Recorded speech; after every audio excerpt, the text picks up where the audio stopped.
लोकसभा रे बढ़िला कांग्रेस सांसद संख्या। महाराष्ट्र सांगली निर्वाचित स्वाधीन प्रार्थी विशाल पाटिल कांग्रेस से जोग देइछंती। एहा द्वारा लोकसभा रे कांग्रेस रो आसन संख्या 100 रे पहुंची। पूर्वर कांग्रेस से थिबा विशाल इंडिया मेंटर आसन बुझामणा रे असंतुष्ट थिले। शिवसेना उद्धव गोष्ठी सांगली आसन लढ़िबा पई निष्पत्ति नेबा परे विशाल पदरु इस्तीफा देई स्वाधीन भावे निर्वाचन लढ़िथिले।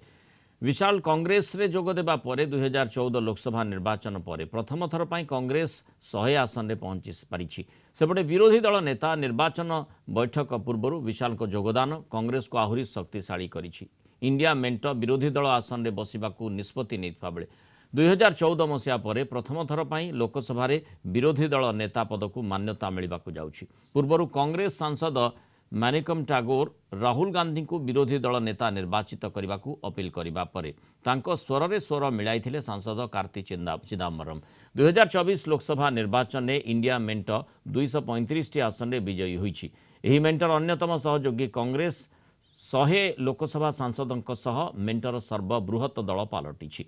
तेणु कांग्रेस को विरोधी दल नेता पद मिलवा उचित बोली कहते Chidambaram. Obviously the slot will come to the Congress party.